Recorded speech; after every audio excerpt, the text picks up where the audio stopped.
atentos en marzo, Moitísimo cuidado se vivides nunha comunidade de veciños nun edificio e queredes poñer unha iluminación de Nadal e demais, porque podense multar. Se a cousa pode supoñer un perigo ou ten moita potencia, se a comunidade non está de acordo e ti adornas, pode che querer unha multa, Rocío. Home, pode sair caro iso de sacar o lucerío por fora da fiestra, A lei de propiedade horizontal o que di claro é que hai que consultar aos veciños se lle parece ben. Moito ollo, porque aquí a comunidade manda e se non están de acordo podedes metervos en problema. E o consello de todos é que cos veciños hai que levarse ben. Así as fachadas iluminadas de Nadal como esta de aquí, agrádalle? Llama mucho la atención, está muy cargada de cosas. Gústame moito. Precioso. Preciosa, vostede que dixe? Preciosa. Maravillas. Nadal, supoño que sí, non? Me gusta. Pero tamén queda bonito, correctamente, claro que sí. Sí. Claro, sí. Porque sí. O primeiro é saber de quen é propiedade ese balcón, esa terraza. Pois sí, é moi importante clarificar esa titularidade do balcón ou terraza nunha comunidade de propietarios.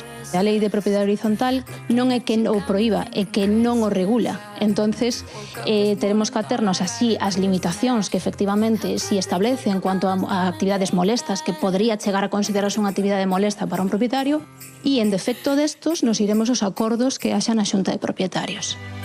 Se lles digo que unha comunidade de veciños na que nos residamos pode nos obrigar a retirar as luces de Nadal se as temos no balcón, na ventá, como lle soa iso? A mí fatal, vamos, é que o espírito navideño perdeu non fai moito.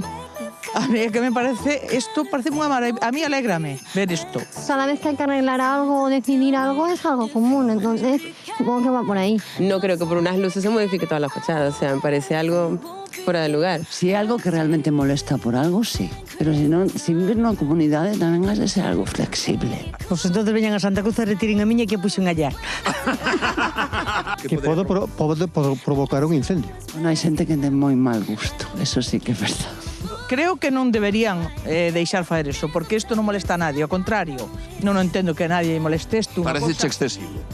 Se unha cousa que estuvera un tambor aí tocando todo o día, que molesta. Pero isto... Pues me parece excesivo. Cada uno en su balcón Manda. podría mandar. Yo lo haría. Nunha fachada, se pon vivimos aí nunha comunidade e pon as cousas sin saber, sin estar ao corriente toda a comunidade, non é correcto. Sí, poño, non é que o espírito de Nadal vaya contra el, todo ao contrario. O que pasa é que a comunidade é a comunidade. E sin comunidade non hai vida. Por tanto, ainda que o espírito do Nadal estea xa dentro de nós a un mes da noite boa, témonos que ater o que rixa a nosa comunidade en particular. Efectivamente, sería o recomendable sempre trasladar con certa antelación estas cuestións á comunidade de propietarias, porque a veces estas cuestións que parecen baladí son o que desencadean moitas veces pois os conflictos veciñais.